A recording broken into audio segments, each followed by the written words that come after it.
Hello mga ka-rockers! Welcome sa aming part 10 ng Canada Tour. Show namin dito sa Canada. Kaya simulan na natin! So ito na nga mga ka-rockers, magla-lunch muna kami dito sa Cabalén. Ito yung unang-unang kinainan namin nung lumapag kami dito sa Canada. Ito yung Cabalén, Toronto. Ayan, so bago kami mag-flight, may pakain sila. Ayan, nakakatuwa. At nakakatuwa, itong bibigyan na lang sa aming pagkain, Boodle Fight. Ito, nakakaloka. Ang sarap. Grabe. Ang dami-daming putahin na yung pagkain. First time kumakain sa Boodle Fight, guys, mga ka-rockers. Sobrang bongga at busog na busog kami. Grabe. Ito, ang daming pagkain. Ito na. Kain na. Dali! Yes!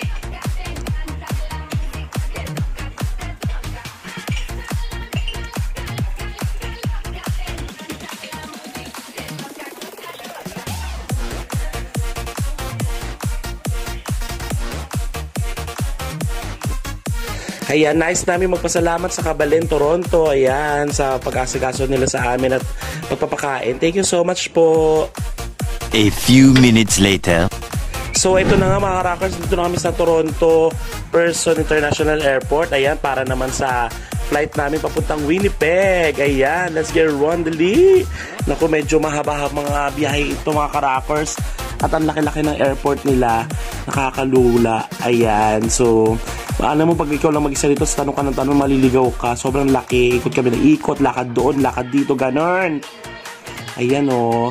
Ayan, ito pa yung pinakamahabang lalakari mo, guys. Ito, medyo may ano pa. Buti na lang may pa-escalator sila na palakad, ganon. O. Ayan, guys. So, ang daming aeroplano, di ba, bongga? Laki-laki ng airport nila. Sana balang araw magkaroon ng ganyan kalaking airport sa Pilipinas, no? So ito na mga ka-rockers, nandito na kami sa aeroplano. Handa na kami lumipad papuntang Winnipeg. Let's get run! Yeah!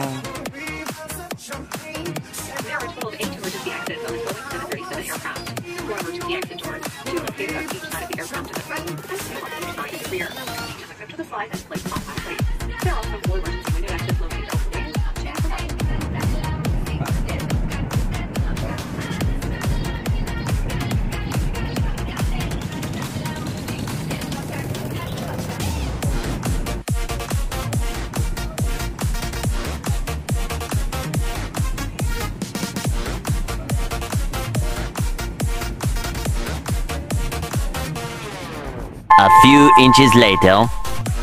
Ayan, nandito kami sa Winnipeg International Airport. Kaya abangan ng aming iba pang adventure mga ka-rockers. Let's get on. Yeah, excited na kami. Kaya naman, for more bookings and inquiries mga ka-rockers, kung gusto nyo maging masaya ang inyong event, ang inyong show, mag-PM lang kayo. And don't forget to follow and subscribe sa aking account dito sa TikTok, YouTube, and Facebook. Kaya naman, abangan ng aming part 11 ng aming adventure sa Canada. Kaya kita-kits, rock and roll, yeah.